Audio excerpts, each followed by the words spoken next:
Two cool bros tooting each other's horns. We the best! Get tooted and booted. So today, on episode 2, the NBA season just ended, and we have decided to give out our Horny Awards.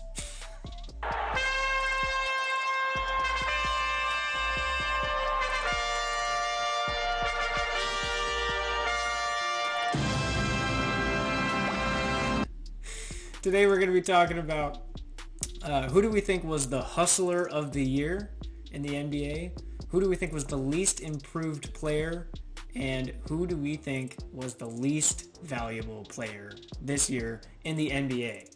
Obviously, we're mostly haters here.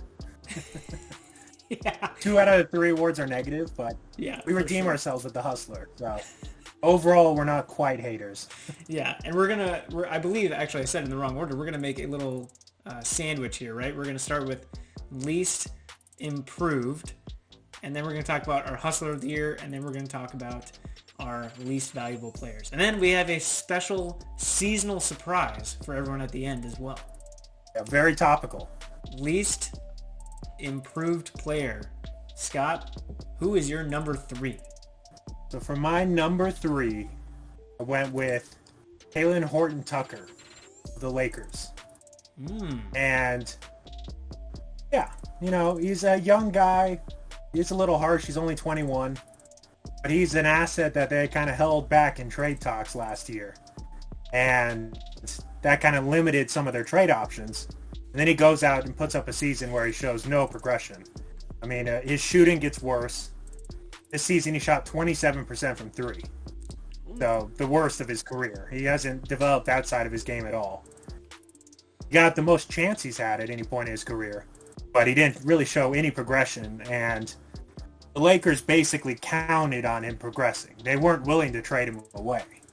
So not only did he not play particularly well this season, they also cost them the chance to get assets last offseason. And now they're not going to get nearly the same return they would have if they do decide to trade him. So I got him as my number 3 guy there. Dude, that's a fantastic pick. Like, in my research, he didn't even come up, and that's amazing. That's an amazing pick. I can't believe I didn't even think about that. That was amazing. Well, thank you. We're teaming up here, approaching it from different sides. I think so. All right, who's your number 2 then? My number 2, this is, I wonder if this one came up for you. Julius Randle. Well, to me, Julius Randle took a big step back too this season. Last year, he took that massive jump and was kind of point Julius, where he was able to dish out the ball, spread the floor with his three-point shooting. That's the main thing where he regressed. This last season, his three-point shooting, the last year was kind of looking like an anomaly. He shot 41% from 3 last year. This year down to 31%.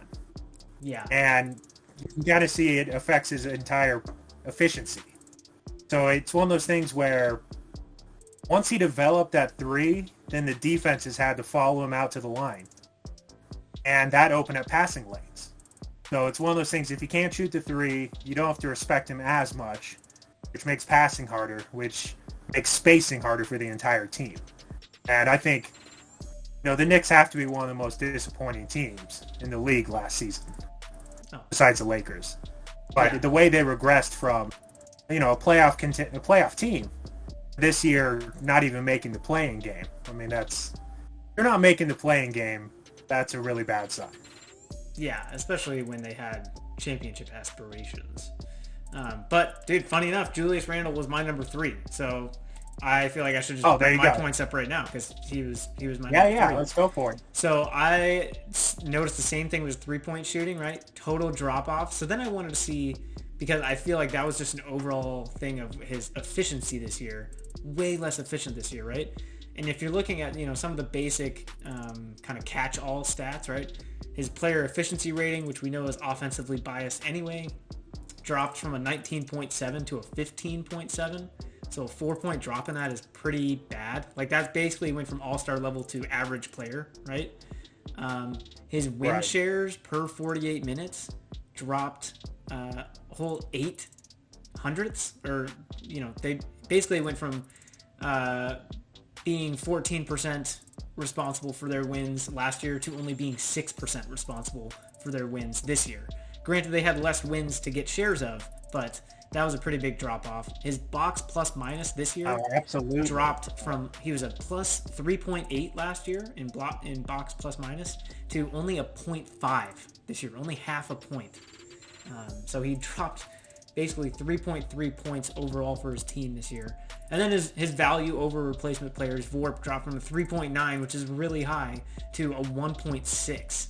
That's a pretty big drop-off for a guy that was expected to be, an all-star team leader this year. So for those reasons, Julius Randle also came up as one of my least improved players. A big part of this too is this was his age 27 season.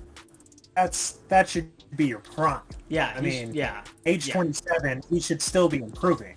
That's kind of that sweet spot where physically you're not falling off, but mentally you've learned. Mm-hmm. So, and I'm looking at it now, offensive win shares, not a perfect stat by any means, but he was actually negative this season in offensive win shares. Yeah. Which is kind of hard to believe. I mean, that's just kind of mind-blowing. And then, like you're saying, his VORP, value over replacement player, 1.6, which is almost equivalent to his last season with the Lakers. Mm-hmm. And, there's a reason the Lakers moved on from him. They didn't think he could be what his potential was. So to see him regress that far, it's kind of shocking how much he pulled back this season, almost across the board. Well, and the interesting thing that I saw too, and I think you're looking at the same ones that I am on Basketball Reference, like look at his usage rate. His usage rate is almost the same, practically the same this year. Turnover percentage is practically the same. Yeah. Higher block percentage. Steal is about the same. Assist is about the same. Total rebound percentage, a little bit better this year, but basically the same. His defensive rebound percentage is exactly the same, right?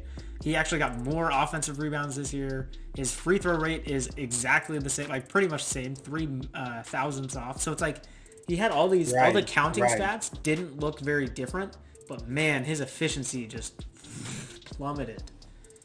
Yeah, and it makes you, I guess in a way, it kind of highlights just how important three-point shooting is. Yeah. And how huge of an impact. Because I think that's the big point where he dropped off. Yes. And you look at true shooting percentage. True shooting percentage down 58 points. Yeah. Year over year. His worst true shooting percentage since his sophomore year. So, if you're not shooting the ball well, obviously, that's going to permeate throughout your entire game. Yeah. So, that was a big drop-off. Throughout his whole team, unfortunately. But we agree on one, at least. Yeah. All right, so who is your number one then? Yeah. This one, I'll be interested if this guy was on your radar. I think this is a pretty good one, not to toot my own horn, but my least improved player, De'Aaron Fox. Oh. So, he did show up in my research, but he didn't show up as regressing enough for what I was looking at. So hit me with it. Well, a big part of what I'm doing here is, I think, taking expectations into account. It's not so much that he really became a much worse player, but he's 24, or this was his age 24 season. He just signed. This is the first year of a 5-year, $163 million contract. That's cornerstone money. And they traded away Tyrese Halliburton. So this is, the team has decided he's a cornerstone. But you look at his game, he's not developing. He hasn't shown any sign he's actually going to develop a consistent three-point shot. And a guy like Halliburton, you're like, all right, maybe there's the potential there, but they stuck with Fox. I just don't know if I see it with Fox. And this was his 5th season. This isn't some rookie. So in his 5th season, he's still not showing that next level of progression. I think you could argue since his sophomore year to now, we've seen some mild progression at best. And, it's not so much that he's become a terrible player, but they're basically approaching it like they're going to build around him. And he hasn't shown anything to indicate that he could do that. I think that's the thing. Is he going to be your franchise cornerstone? Because you're paying him like that. $163 million. And you're trading away another young guard. For me, that was enough to make him the least improved. I think they were expecting a big jump for him. Basically went down across the board, became less efficient, basically did less of everything, despite playing identical minutes.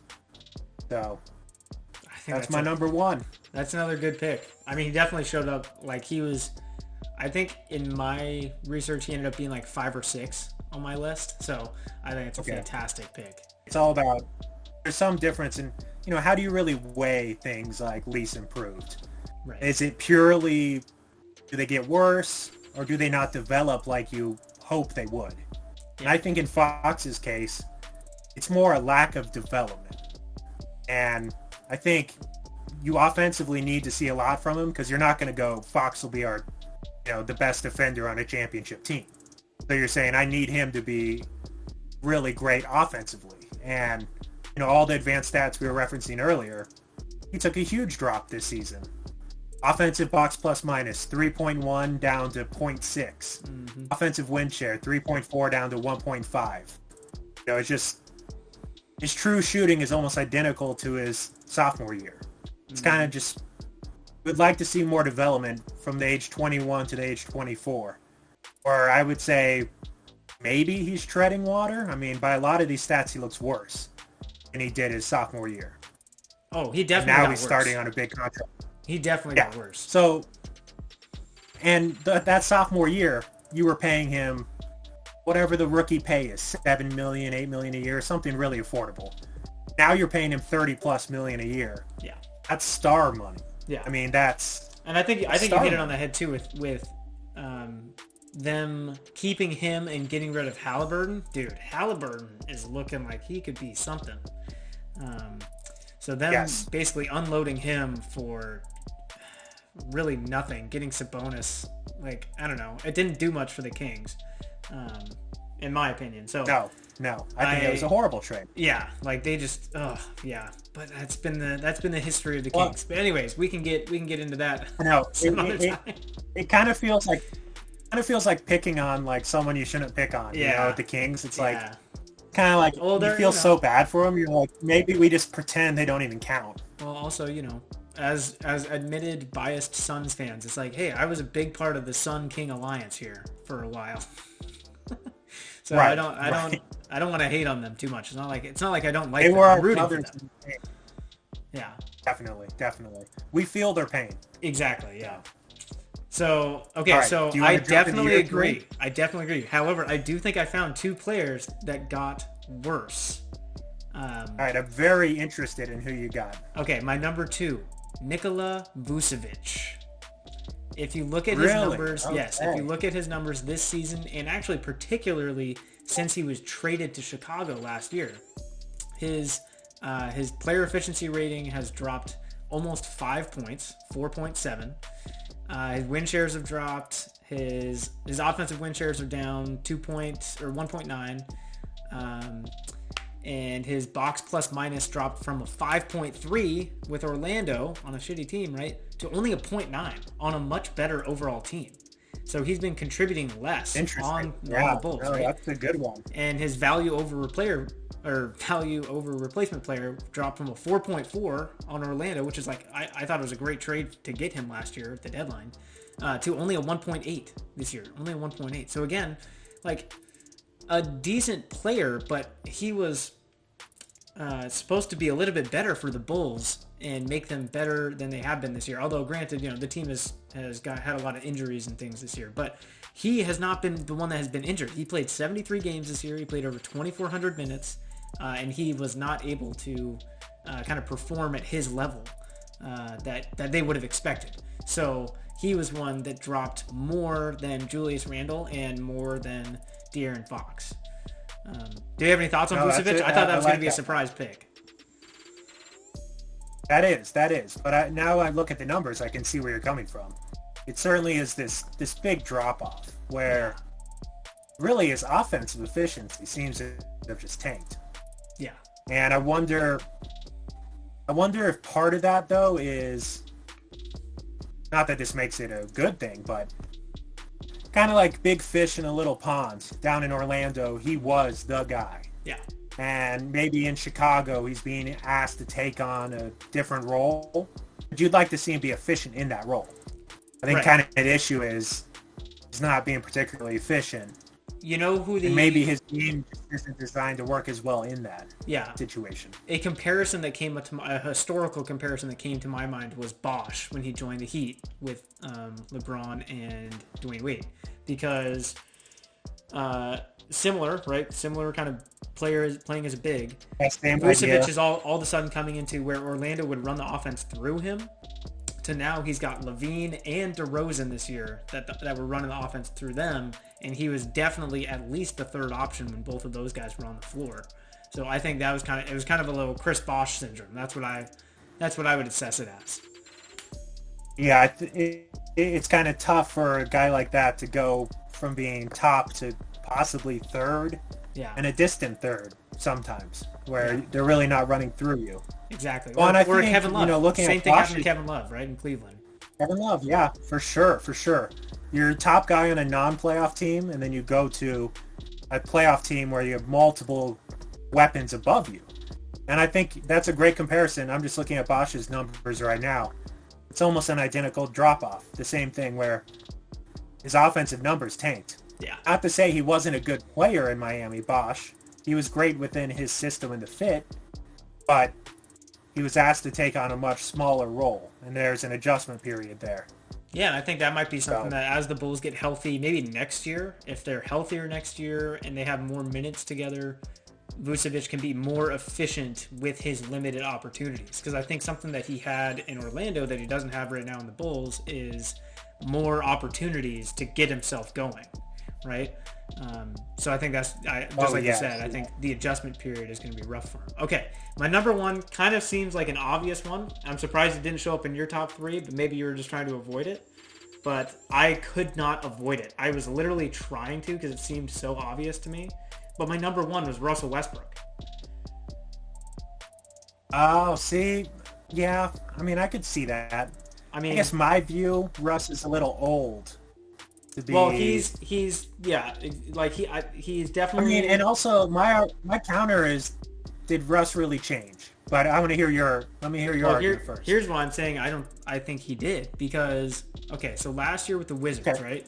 He played in 65 out of the 72 games.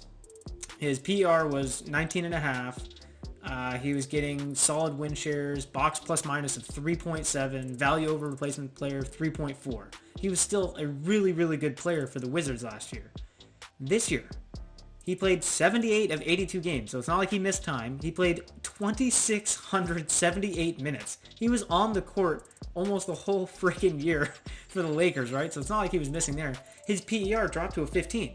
Average player, right? Again, he had that same as Julius Randle, from almost a 20 to a 15. That's an all-star player to an average player. His win shares dropped from a 3.7 to a 1.7 this year. Granted, the Lakers had less wins to share, but here's where it is. His box plus minus this year dropped from Weston the Wizards, which is pretty embarrassing. Sorry, go ahead. Yeah, right? His box plus minus last year was 3.7, which you would expect. That's a pretty good player. This year with the Lakers, though, when he was on the floor, was a negative 1.6. He did not make the Lakers any better, even through all their injuries, with all those young guys, all that less talent. He did not, this might be the quintessential season in showing that Russell does not elevate the people around him, because his value over replacement player this year dropped to a 0.2. 0.2. Basically non-factor. You could put anyone in his place. Basically a league average. League average replacement guy. Yeah. Making $44 million. Yeah. So with a PR drop of 4.5, box plus minus of 5.3 points worse this year, and a value a VORP drop of 3.2, I just couldn't justify putting anyone else there. And I really thought I could maybe find someone that regressed more than him. Yeah. But I really couldn't. Really couldn't. Look, only reason I didn't have him because I was looking younger. I wanted to go for the younger guys. Otherwise, literally nothing you said is wrong. Well, and here's the thing why I did include him, because although this was his age 33 season, he played. Yeah. He played a ton. It wasn't like it was his age 33 season and he had some nagging injuries, missed more games than usual. It was dude, he was out there playing just like himself. He was their healthiest player. Yeah. Yeah, he was this year. He was the only of their alleged big three that was healthy. Yeah. I mean, maybe you shouldn't build your big three around an aging guard making $45 million and a dude nicknamed Glass / Data Davis. I mean, but that's another rant. But I will also. I certainly wasn't crying. I was not crying for the Lakers this season. Yeah. I will say this: for least improved, I was kind of hunting for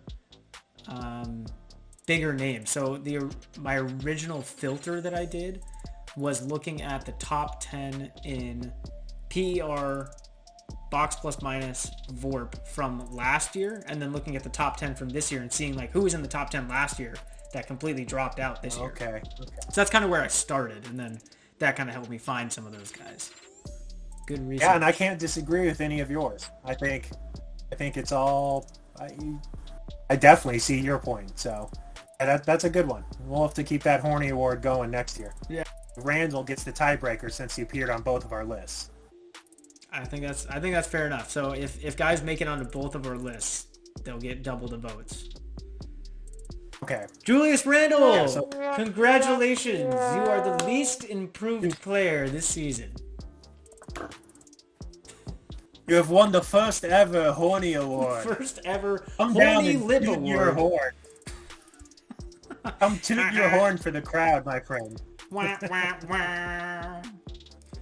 Next up, we are going to talk about the... You may have missed the playoffs, but you won a Horny Award, my friends.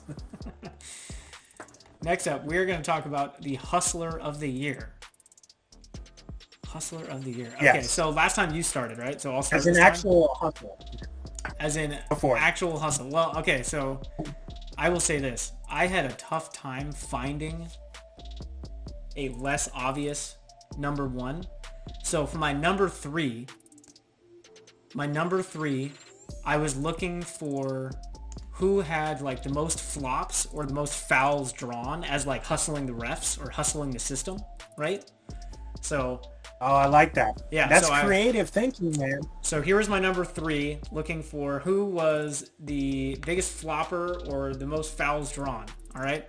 Now, this was very difficult to research, and my research was inconclusive at best because all that the NBA lists is technical fouls instead of flops. And I was trying to find this. So I decided to give my number three to Silky Johnston, Hustler of the Year, number three. He just wins by default because I couldn't find anyone that conclusively flopped the most. Although I will say maybe Marcus Smart. DPOY my ass. All right. But I was considering Smart on my list just because the dude is a hustler.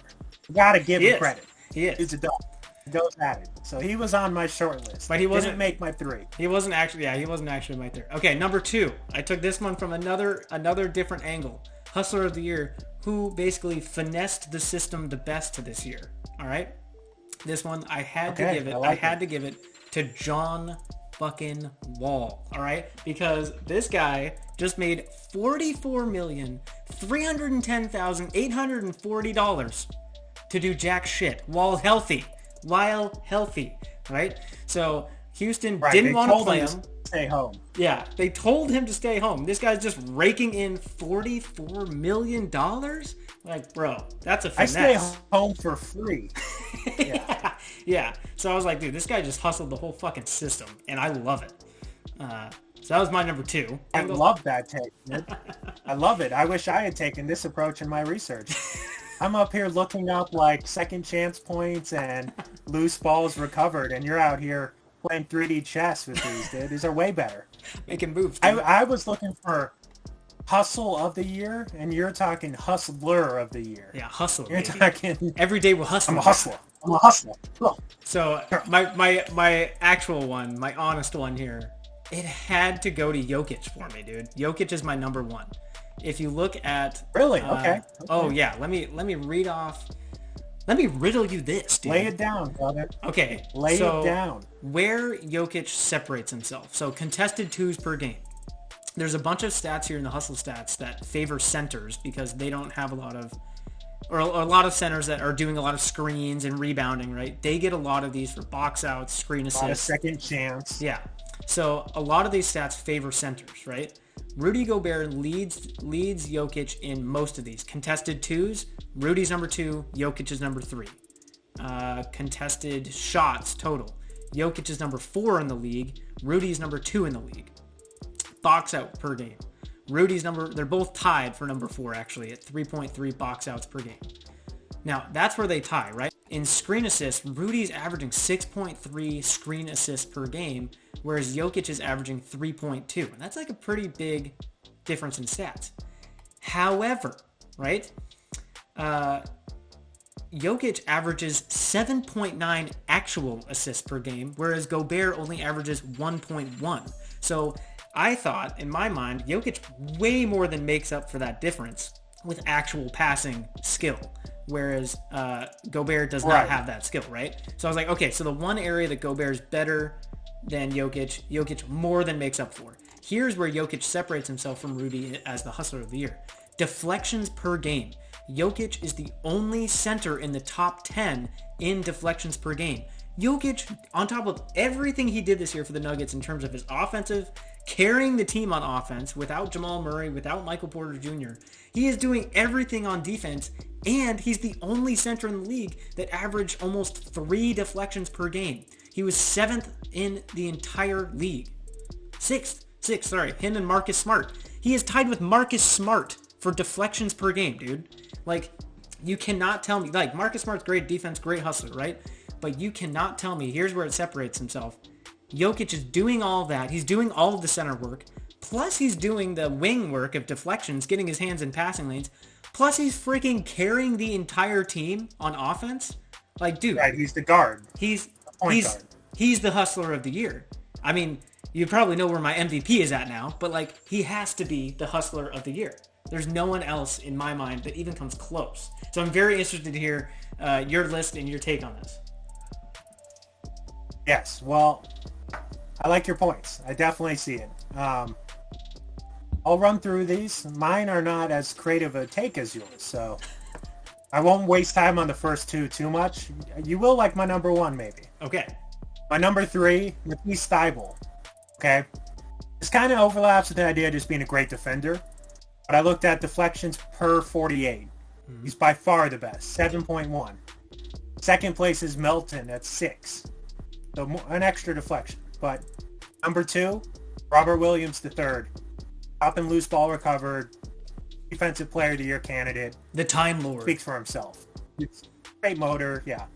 My number 1, Ja Morant. I went with Ja Morant as my hustler. All right. So he shows up top 15 in the league in second chance points per game, 2.9. Just behind Joel Embiid and just ahead of Steven Adams, which is like, what? Top 10 in points off turnovers. Top 6 in loose balls recovered per 48. On top of carrying his team. To me, that's the aspect, is we know how much he does for the team. And then you see him in all these hustle stats pop up. But so I'll go Ja Morant. But I like your take a lot more. I like your approach of picking out the hustlers. I mean, I think, personally, it's got to be John Wall if that's the approach we're taking. Yeah. And paid $44 million to sit at home? I don't even think it's a question. Yeah, I couldn't. When I saw that, I was like, dude, I knew he was making a lot, but he made the same amount as James Harden this year, and he did nothing. I love it. Dude, all your talk about how Jokic earned it, blah, blah, blah, that's a lot of hard work. That was a lot of hard work. John Wall had his ass at home and made $44 million. And made more than Jokic. You can't tell me Jokic is a better hustler than that. Yeah, you can't tell me that's better hustling. I think it's got to be John Wall. I don't know your thought. I'm fine with that, dude. I'm fine with that. I knew it was going to be off the wall, so I didn't know if we want to just go by stats. So I'm good with that. And you know what? John Wall will not show up to accept it. He's going to sit his ass at home like he has been for the last year plus. Yeah. I don't know if John Wall ever leaves his house at this point. Is he? Is he okay? Has anyone seen John Wall? Probably the local. Well, I was gonna say probably local strip clubs. I shouldn't judge. I don't know if he does that for sure. But that's.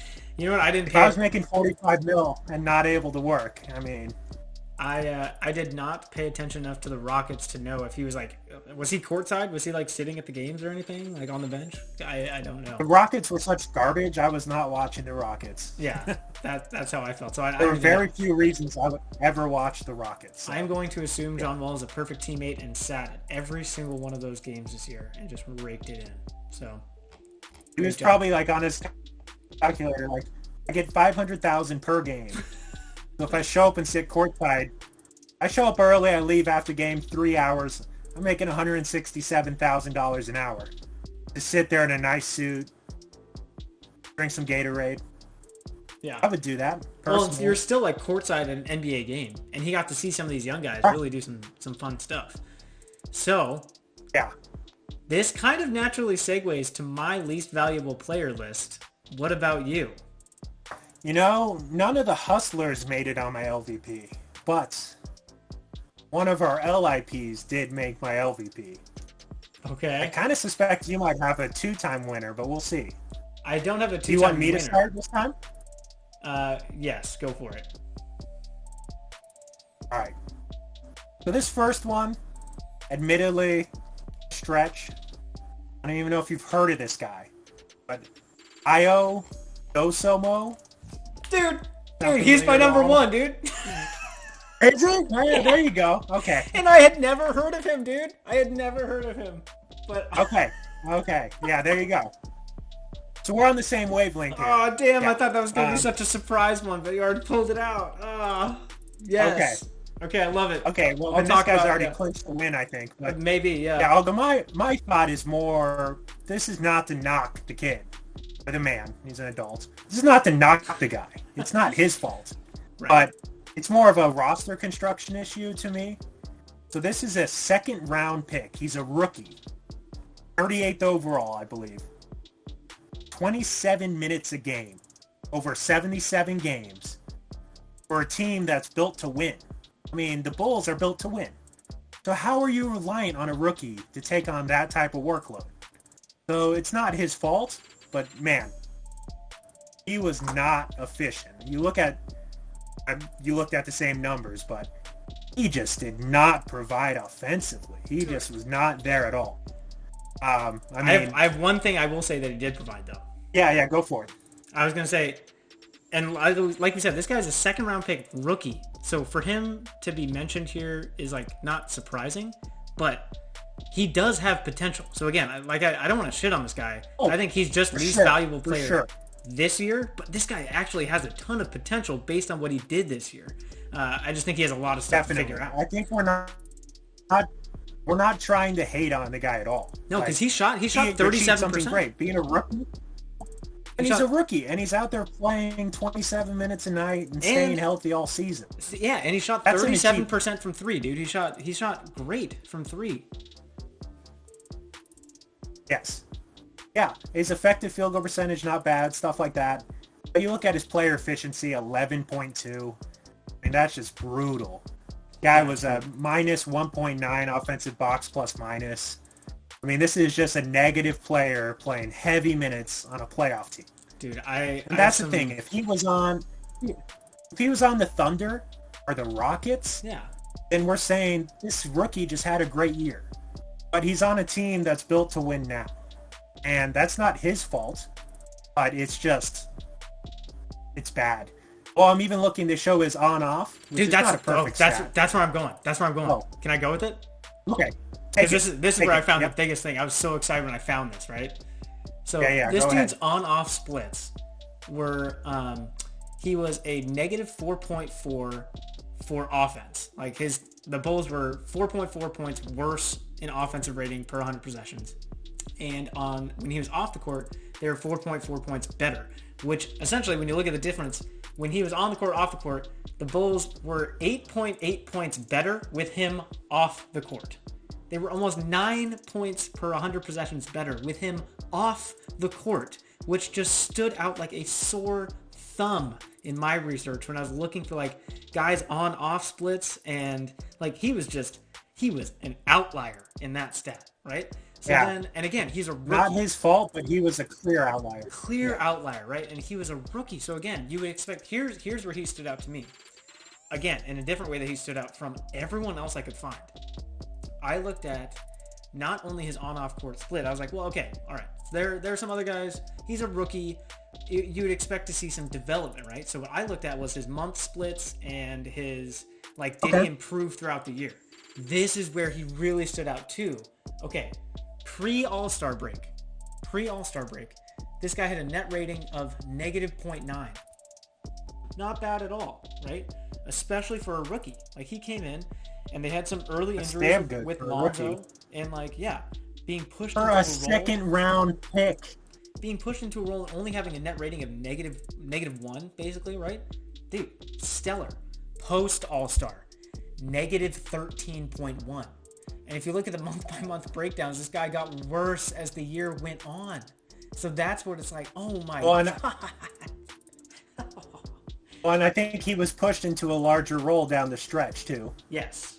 LaMelo's injury, right? And he probably hit that rookie wall. Lonzo's injury, yeah. You know, they say the rookie wall where you can only go so far. Yes. I'm amazed that this guy stayed healthy. Dude, honestly. Me too. I'm amazed they didn't have anyone to give minutes to.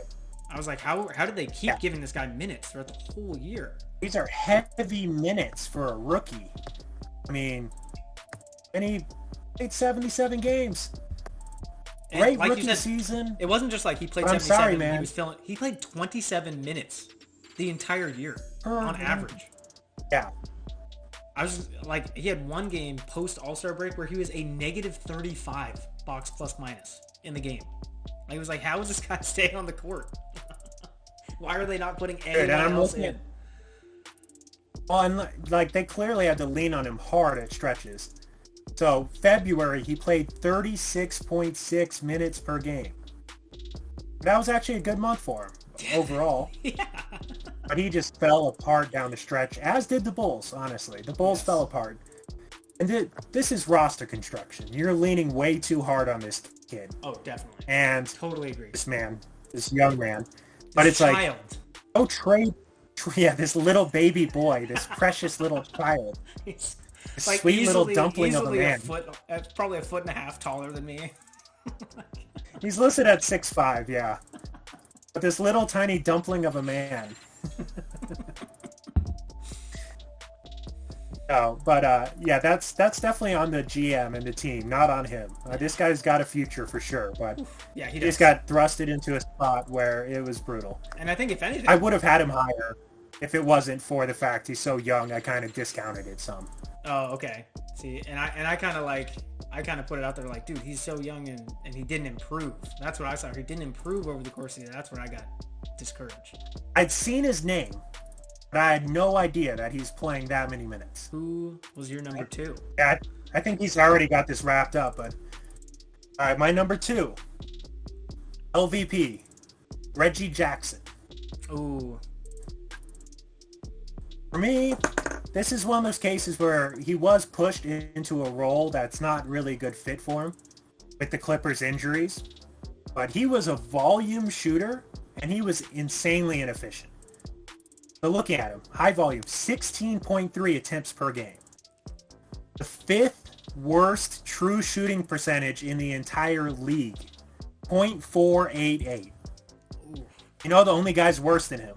Jalen Suggs, Nickeil Alexander-Walker, Skitty, and RJ Hampton. Those are dudes between 20 and 23 years old who are figuring out how to play in the league. They're not the number one option on a potential playoff team. He was insanely inefficient. He shot 32.6% from 3, 39.2% from the field. Even from twos. On 2-pointers, he shot 43.9%. From 2. I mean, this is just... And you're not getting a plus defensive guy here either, by any means. No, not at all. So, you're getting a negative on defense. He actually rated worse on his defense, according to box plus minus, than he did his offense.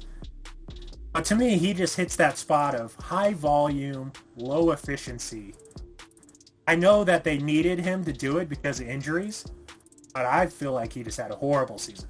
Extremely inefficient. He was on my short list, dude. He was number 5. He was number 5 on my list. So it's hard not to when you shoot that poorly with that high of volume. Yeah. And you're a negative on defense. Yep. And being a negative on defense. Yep. Okay, so that's my number 2. Okay. My number 1, this is probably feels obvious since I didn't include him in my least improved. Russell Westbrook. To me, this was just Westbrook was the least valuable player in the league to me. Like you already hit on a lot of good points about him, but that contract, $44 million or so, that could have been 2 to 3 very good assets, easily. He didn't get hurt, like you mentioned. I'm not sure that's a good thing. I think the fact he stayed healthy is a bad thing. Because he was out there to chunk up horrible shots and run possessions into the ground every single night. It wasn't like they could plug in one of their young kids and be like, hey, this young guy might actually have potential. It's like, no, let's let Russ go out there and run 30 possessions into the ground every single night, either with horrible shots or passes into the stands. Or just like, he was watching him was almost painful, except I don't like the Lakers, so it wasn't painful. It was actually enjoyable. And I would just say, by one note, I'm not surprised, he is who he thought he was. Like, this is Russ. I know he did fall off this year. Russ has never been a shooter. Yeah. Russ has always been a guy who runs his game his way. He's never adopted to be fitting to the stars around him. He played with Harden. He played with KD. He's played with great players throughout his career. And he hasn't been able to win with them because he's stubborn in the way he plays his game. And this is another case, honestly. This is more on the GM than it is on the player. Russ went out and did his thing. He played his style, the same style we've watched him play for 10 plus years. But the mistake was the Lakers thinking that this would work alongside guys who need spacers. LeBron needs shooters. Yeah. LeBron doesn't need a guy to collapse everything. He needs a Buddy Hield type of guy who they could have gotten if they hadn't gone after Westbrook. You put a guy like Buddy Hield outside with LeBron, perfect match. So, to me, Russ, LVP, making so much money to be so bad. And you might get to see him do it again next year. He might be able to repeat. LVP. Dude, here's my number 4. Right, so I don't disagree with any of your points. I just think when I was looking at the on-off splits, right? Because he was my number 1 least improved. His box plus minus was negative 5.3 this year, or it dropped off 5.3. But however, his on-off splits, I think to me, I interpreted it as, man, the Lakers just sucked. like his on-off splits, he didn't make the Lakers much worse, if at all.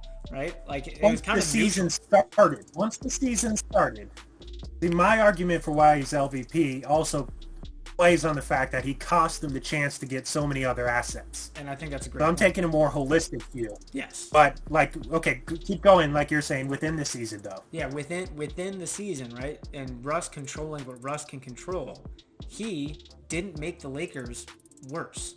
He did not make the Lakers worse than they were already going to be with that roster constructed around him.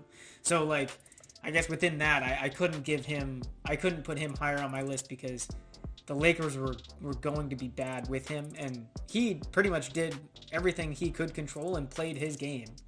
And he didn't, provide them any less value than they should have expected, I guess. But I totally agree that, holistically, when you look outside the season and the opportunity cost of trading for him, I mean, that's just not like you said, that's on the GM, that's on the management. So he was my number 4. So my number 3, and again, when we're talking about a young guy with potential, this is a rookie again. And I was again trying to stick to in this season, who is the least valuable? Jalen Green. And again, this is not a futures pick. Because I think this guy has a ton of potential, right? He definitely showed it near the end of the season. He was learning things. I mean, he ended the season with a 41-point game. And he definitely had some amazing highlights this year. The dude is kind of like John Moran in some ways. But anyways, and I hope he gets there. But when you look at within this season, within his rookie season, holy hell, did this guy suck.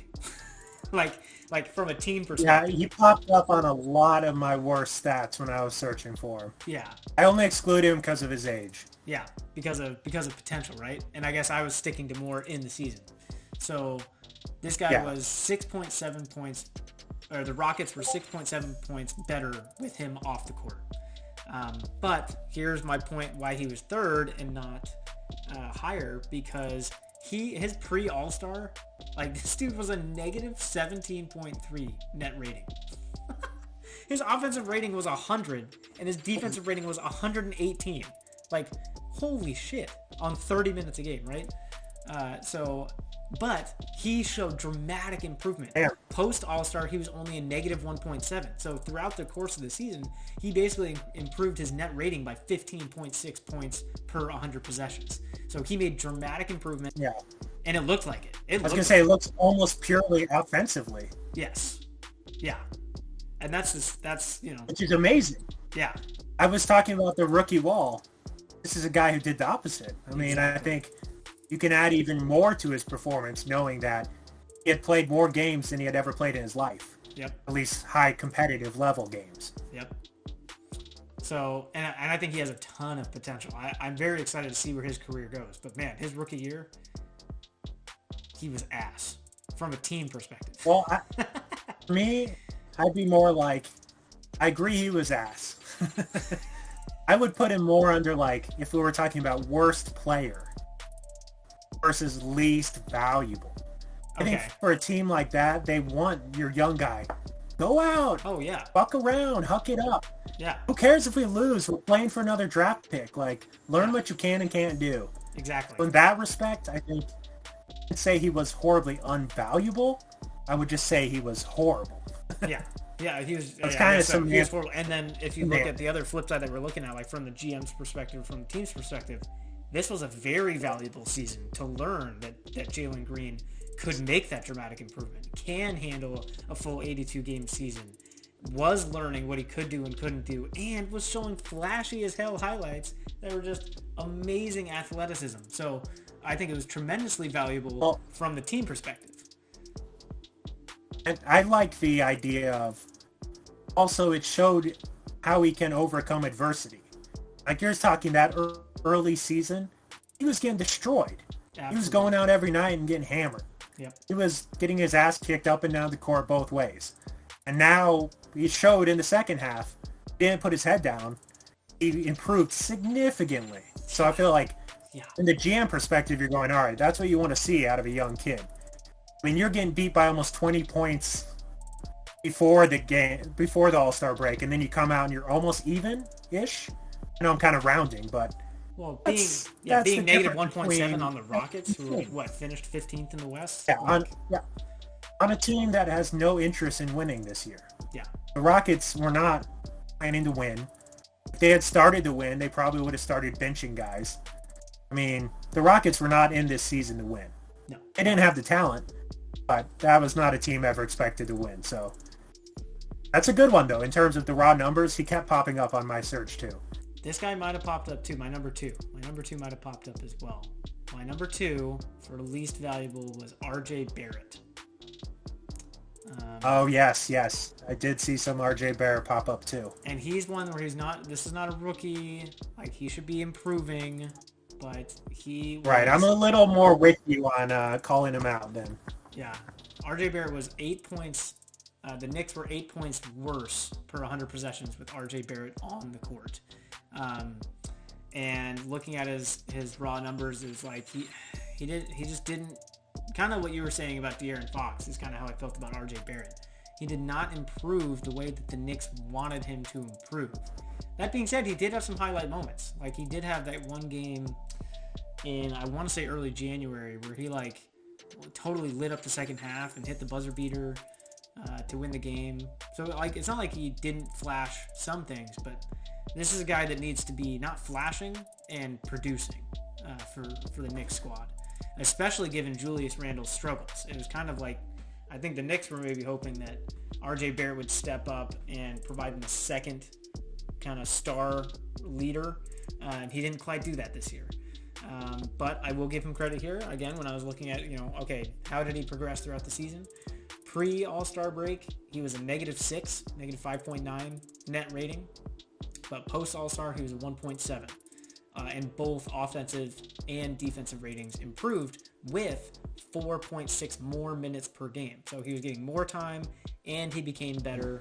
He got an overall improvement of 7.6 net rating throughout the season. So I do want to give him credit for that, but he provided a shit ton of terrible minutes for the Knicks. The guy who comes off the bench for 10 minutes a game and sucks is not going to kill you. Right. The guy who's supposed to be your 1 or 2 and is terrible for 30 minutes a night, that will tank a team. Yep. All right, do we have our? I think we kind of know who our number 1, our winner is here. Dude, it has The to. only guy to make our both list.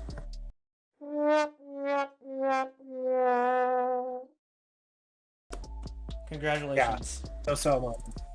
Yes, you've won your horny award, young man. You are the horny LVP this year in 2022. Yes. You are the least valuable man in professional basketball, my friend. But you're a second-round pick, so that's still badass to even be playing. You're amazing. And we hope you do awesome. Yeah. Yes. These are not meant to be hater awards, even though they are basically hater awards. But we are not haters. Hate. I hate you. I hate you. hate. I don't even know you, but I hate you.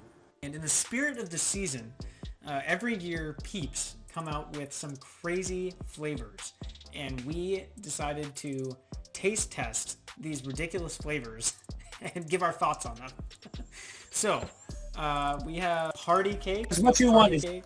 we got flavored sugar is basically what everyone wants. We got fruit punch. Yep, I got fruit punch right I'm here. a little intrigued by that one. Yeah, I think that one has a chance to be solid. Hot tamale. Okay, I do have that one too. I have hot tamale. Right here. That one I think could be good actually too. I'm actually surprisingly optimistic about these. Yeah, I kind of am too. This is the one I think could be good. Donut shop. Well, the thing is though, it's coffee, so I don't know. I'm skeptical. I don't know, man. Have you had coffee cake?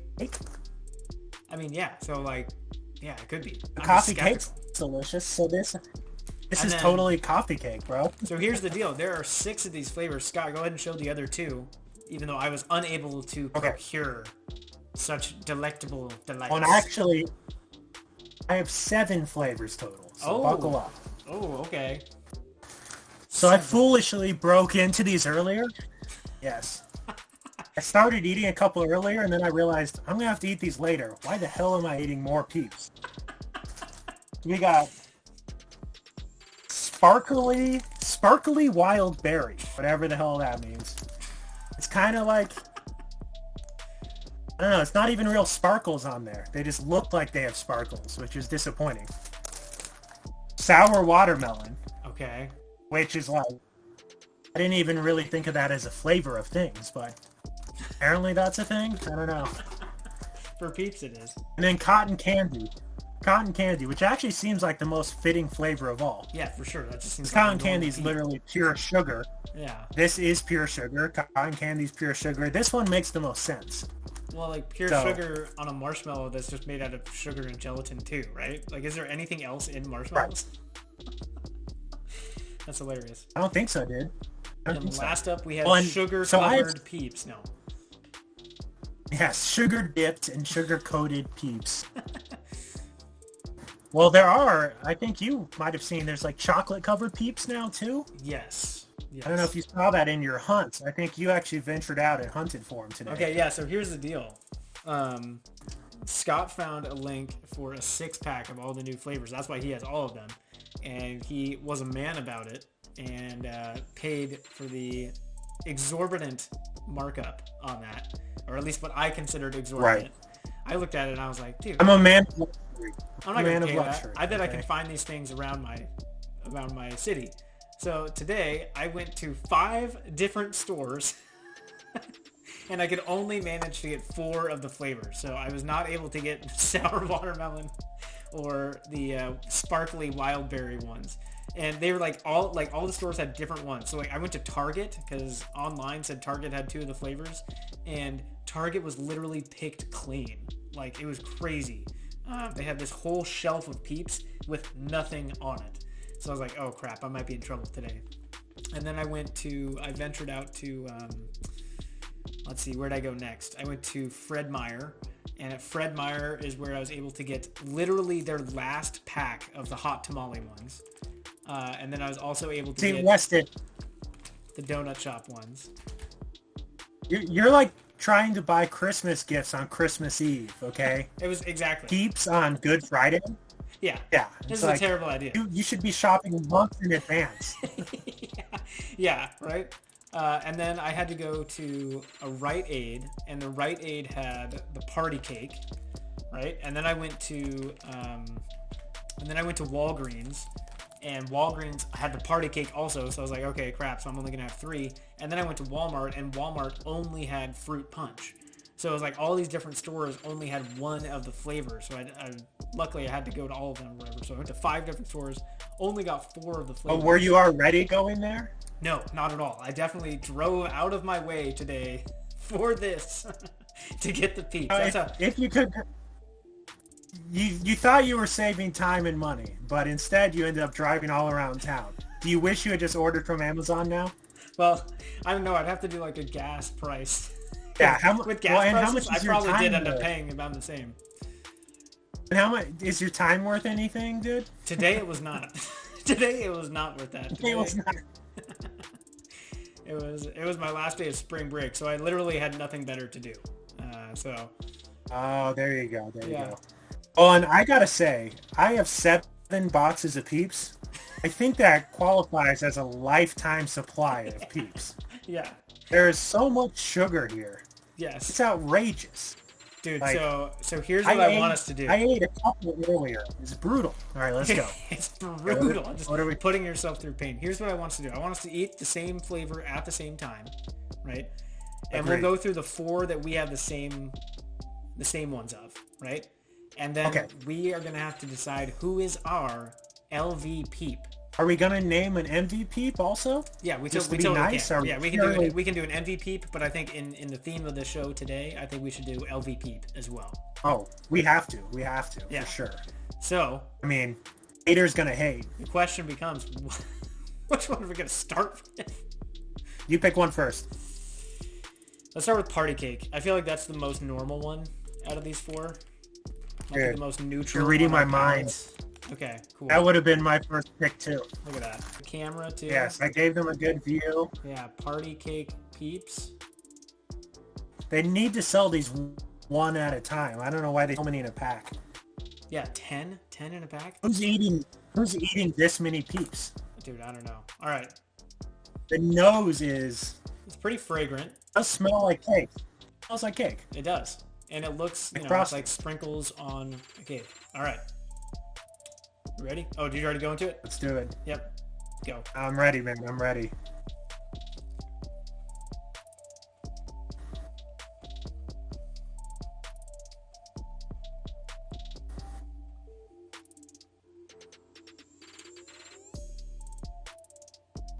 My initial thoughts are that it just tastes like marshmallow and sugar. There's no discernible like Yes. party cake flavor. What about you? Yeah. I think it smells more like party cake than it tastes. Mm-hmm.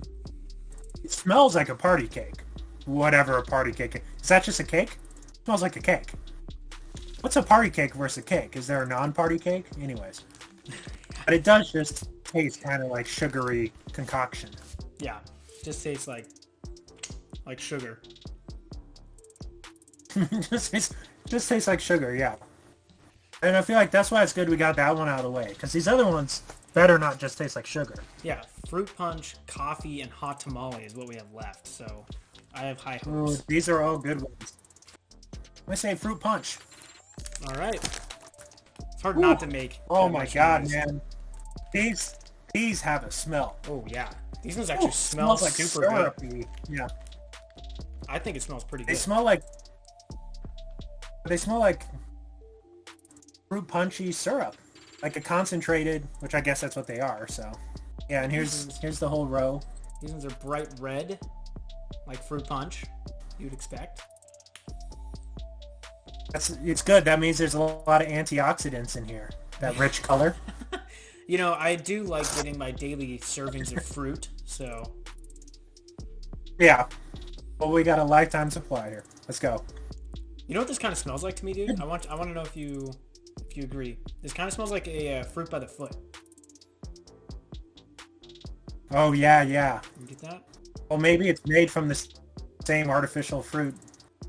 It very well could be. All right, here we go. Bon appetit. All right, I'm in. Bon appetit. Cheers, man. Woo! Write that one down.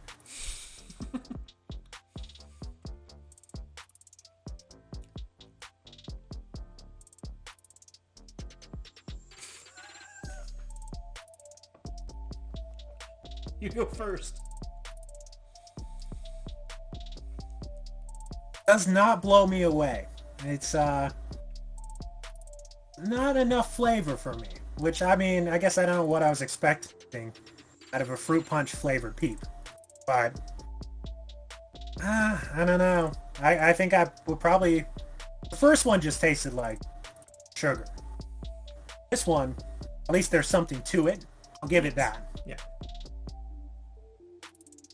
What are your thoughts? To me, this one just, like, it tasted, it smells sweeter than it tastes. It tastes more sour or tart to me. Yes, I can see that. So I was not expecting that sourness once I ate it. Again, just like the first one, I feel like there's a big disconnect between the smell and the taste. Yeah, I don't know. I don't know how they do that. Like these taste way different than they smell. Yeah. I'm like smelling it to make sure I'm not losing my mind because it smells pretty good. I'm just... It smells pretty good, but it tastes... Yeah, it does. Not great, but all right, here we go.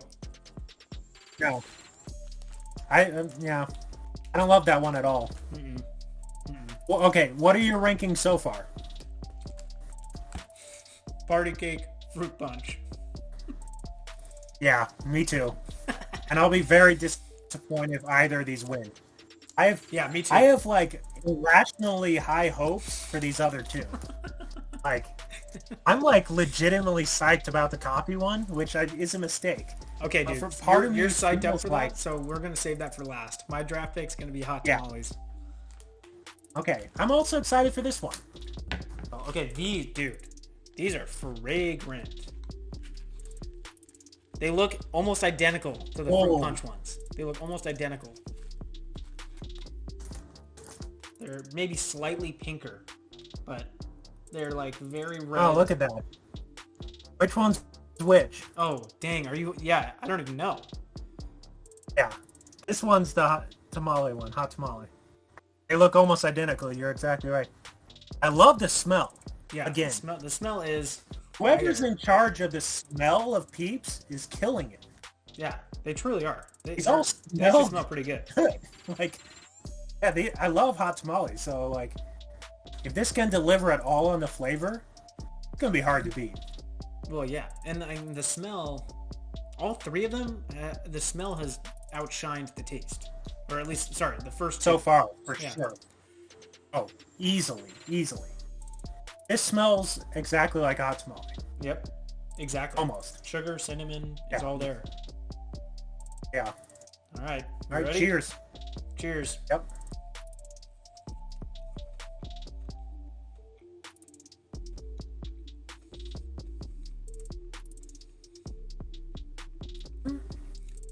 Dude, I can fucks with that. Yeah, this one backs up the taste better than the other ones. Yeah, for sure. Hot tamale Peeps. I can fucks with that.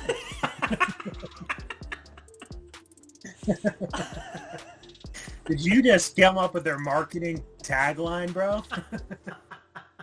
Oh, hell yeah. Oh, I fucks with that, brother. Oh, man. These ones, dude. These ones, the smell, the taste matches the smell, and they're on point. Yeah. It's just like a slightly chewier version of a hot tamale. Like, this one's actually pretty solid. Yeah, I might no, eat this box. There's enough flavor.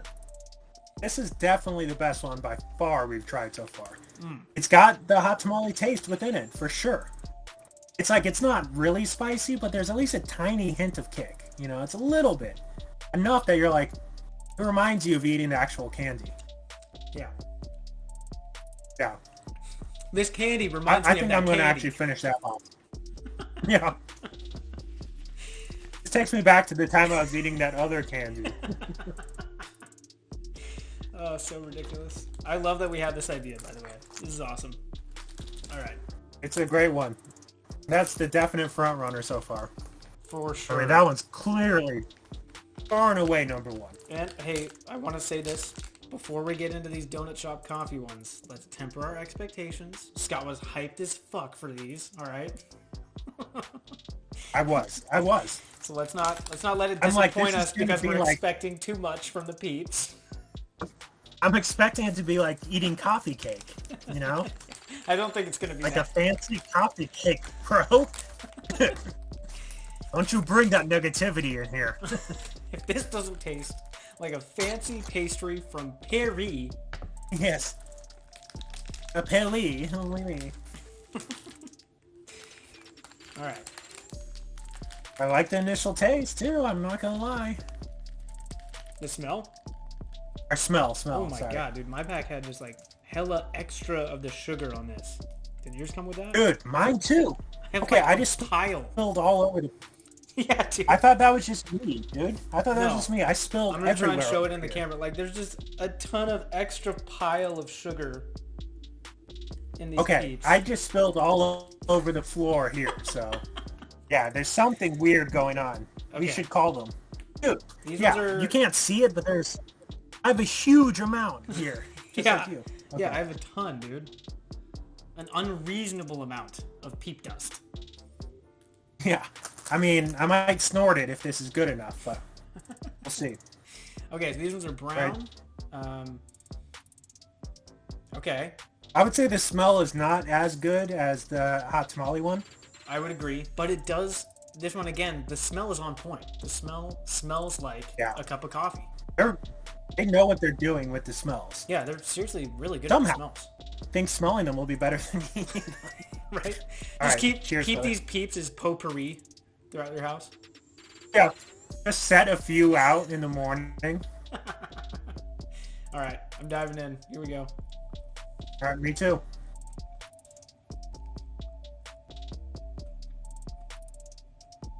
Dude, am I in Paris?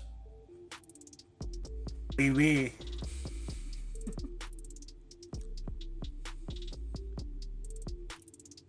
This is a fancy baguette. That's not the right word, but... Croissant.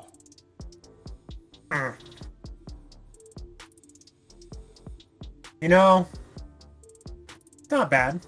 Not bad, dude. Not bad. I would say this one is definitely second place. But I don't think it's quite as good as hot tamale. It's the clear number 2. No, I'd say it's clearly behind hot tamale, but better than the other ones. Maybe we should try it with coffee tomorrow. Although if you dip this in coffee, won't it just dissolve probably because it's pure sugar? Dude, that's what I was going to say. Like, just like you put marshmallows in hot chocolate, put one of these on like your coffee. Yeah. That'd be pretty good actually. Just drop one in your coffee in the morning. So you have the caffeine and, you know, a bunch of sugar. These are actually the worst. Like per Peep, the sugar is not insane. Well, and it's 27 calories per Peep or something like that. Like, I was actually surprised dude, these are like healthy food. Like on this one, these are a health food, yeah. These are a health food. Because it's pure sugar, so your body doesn't have to waste energy digesting it. It goes straight into your bloodstream. That's good. Skip a step. You're welcome, no, one of our these diabetic listeners. Yeah. Go ahead and inject these into your fucking veins, okay? Drop one of these in your morning coffee every day and you get started. As registered health professionals, we recommend Peeps. Yes. This is health advice, and you should listen to us. Don't listen to anyone else. We're on the internet, so don't. We are liable for everything that you do. Yes, if something goes wrong, send us your medical bills, okay? We won't pay it, but we're just interested to see how much you racked up. I mean, we're out here eating Peeps, so if you're listening to us, you're a fool. Okay, dude, so even though I was not able to get the other flavors, I want to see you try them and then compare them to these 4, now that I have some sort of reference. Okay. All right, so while Scott tries these last remaining flavors, I did have a surprise. These are dark chocolate brownies, homemade by my neighbor Angela. Shout out to Angela. She's a super sweet, nice lady, and she randomly texted me. Angela, yeah. She was like, Weston, I had made these extra dark chocolate brownies. Do you want them? To which I replied, of course, and had fresh baked brownies at my house within 2 minutes. So shout out to Angela. I highly doubt she ever hears this, but she's a great neighbor. Hey, friend of the pod, Angela. First friend of the pod. Once we have some merch, you can expect some free merch at your door, Angela, okay? Oh, yeah. Assuming I someday get to taste one of these brownies. Or at least I get to watch Weston eat them. Yeah. Oh, I mean, you can get that right now. All right, so what flavor are you going with, dude? So we have 3 options. We got cotton candy, we got sour watermelon, and we got the sparkling wild berry. You have any preference where I start? Nope. Let's go cotton candy, which, like we were saying, seems like the most logical Peep flavor. I mean, they're basically cotton candy. Yeah, they look very similar to the party cake ones. I think they're probably the same thing in a different label. But for some reason, they literally just changed the label. Look, they made them like kind of dotted and stuff, like there's speckles all over them. Is that not true? On my party cakes are speckled. Like, are they? What are they different? Do they look Actually, you know what? You're right. I'll use the actual. I think these are the party cake. Are these the same fucking thing? I mean, the hot tamales and the fruit punch also looked basically the same. Look, there's very slight different coloring. Ooh, okay. So which one is the pinker one? Cotton candy's pinker? Party cake. Cotton candy. Okay. Their smells are still pretty good. It smells like cotton candy again. I don't know how they do it. They're pretty on point. Although, I don't know. This one doesn't smell as good as the other ones. Oh, really? Okay.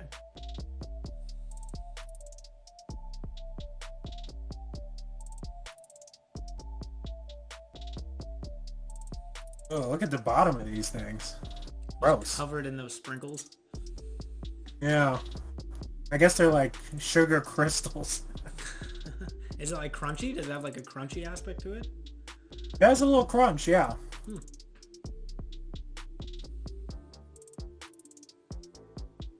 Again, the flavor is not that strong. The smell is stronger. The cotton candy is basically just sugar, and Peeps are sugar, so that one's just to be expected. You might as well just pour sugar in your mouth. Yeah. Let's get down to the big dogs. That one's probably in last place out of all the ones so far. Lower than party This one's Spark. Yeah, I mean, they're basically the same thing with different food coloring. Sparkly wild berry, okay? All right. Let's see what this one's got to offer. I ate one of these earlier like a fool. Now I have to eat another one. Again, clearly they pile on the stuff on the back of these bad boys. But you can see it. Hello. Oh, that was a different shape. That's a bunny shape. Yeah, they're different shape, different size. Okay. It does kind of smell like berry again. Like the smells are pretty good. Can you identify what berry, or does it just taste like mixed berry, or smell like mixed berry? I would say more like mixed berry. Okay. It's like a generic, they combined all the berries together so that no one would be offended. Right. Like when you it's like like when you're berry, like a fruit snack. Very neutral. Gotcha. Yeah, it's like no one can be offended by this berry because it's all berries in one. Yeah.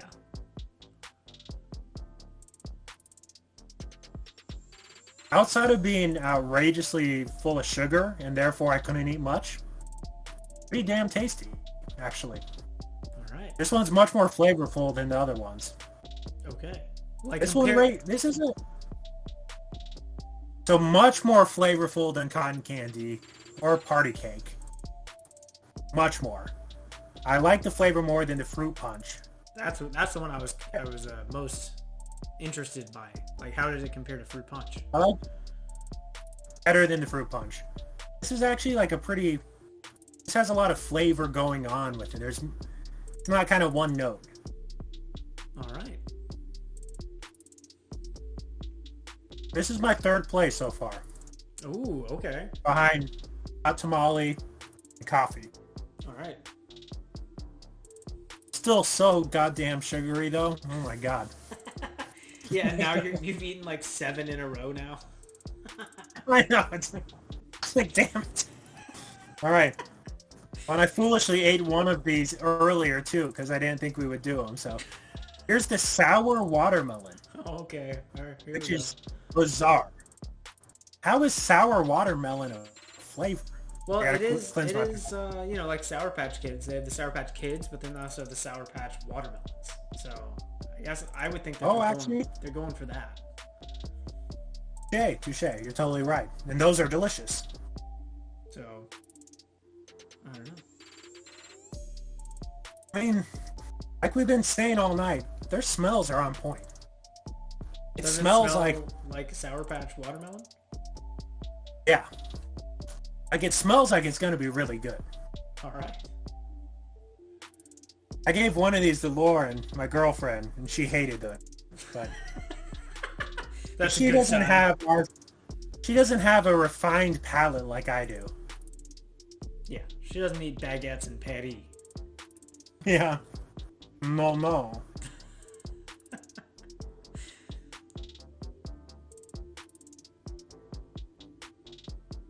This one is actually pretty representative of what you would think. It actually is like a sour watermelon. Pretty good. All right.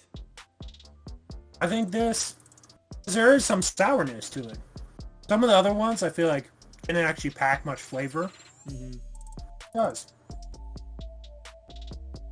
I might even put this one third. Ooh, okay. But still not better than coffee. I think I'm blinded by my bias on the coffee. I just wanted so much for it to be good.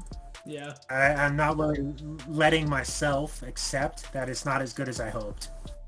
Yeah, but dude. You know what? It was still my clear number 2. So don't get too bad. Don't get too down on yourself there. Because, it was definitely up there. It was... It's a contender. Okay. All right, I'll run through my power rankings here. Okay. Number 1, hot tamales. Agreed. Totally. Number 2, I'm going to go sour watermelon. Wow. It's a unique one. It's, it's got flavor going for it.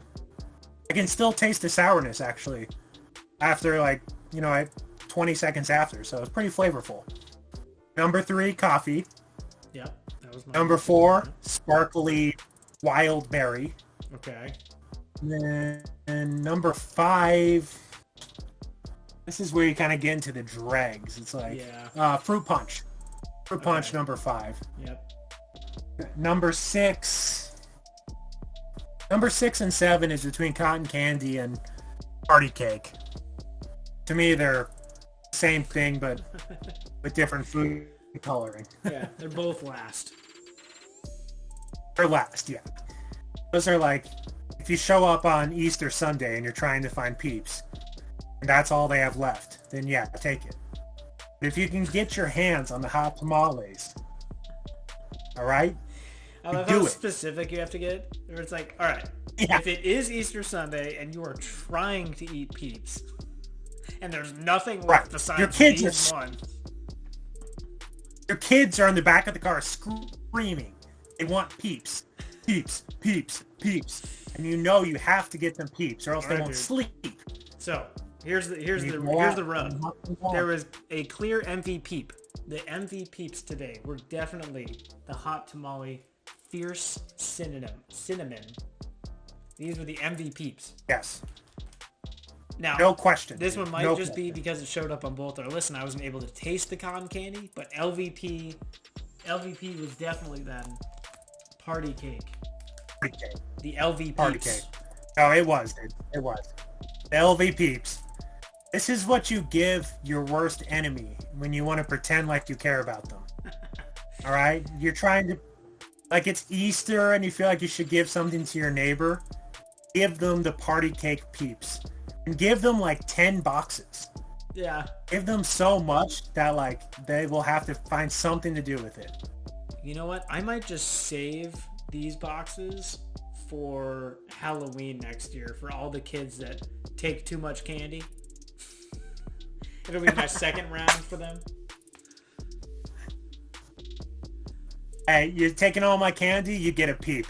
You get an old Peep. You get an old, you dry fruit punch Peep.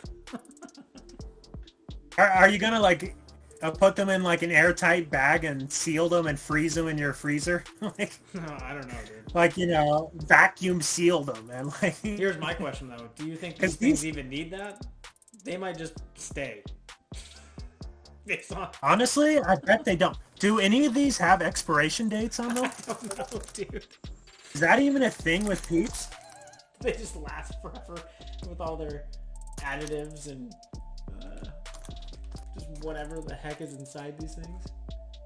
One of mine says Best Buy 09-2022, which cannot be true. My cinnamon one says Best Buy January 2023. There's no way these go bad that quickly. Bro, you want to hear a conspiracy theory? Always. They make them... They put the expiration dates on these before the next Easter.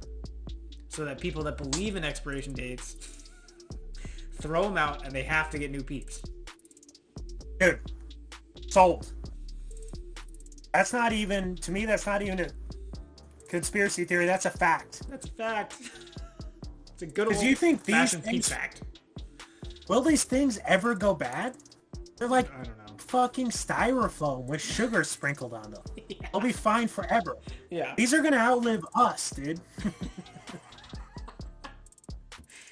Like, as long as they're not exposed to bacteria, these are gonna last forever.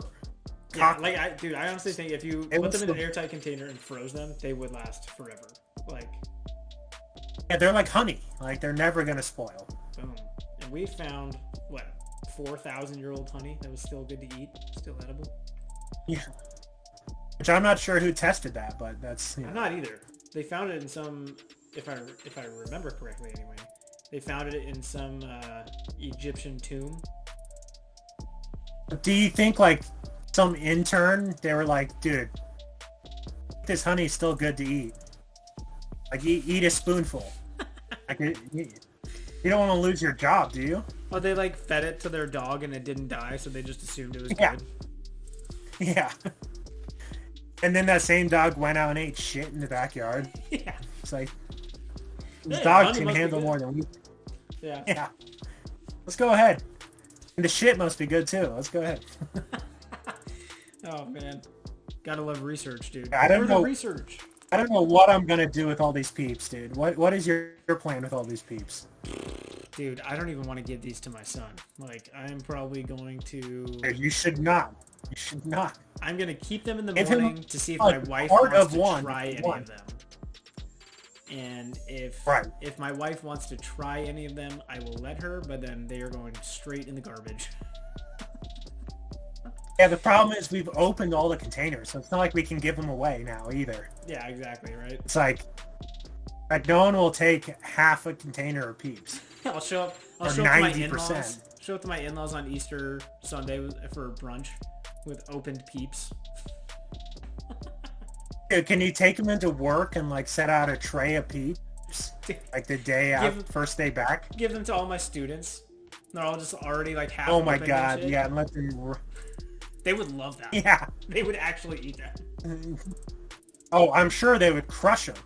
I mean, we would have at that age. Yeah. We'd be like, sugar? Oh, yeah. I'm gonna eat straight sugar. Honestly, man. these Peeps are better than I expected. Yes. But the sugar, I can still fucking taste the sugar on my tongue. Yeah. I haven't eaten this much sugar in so long. We're old men now. I don't like to toot my own horn, but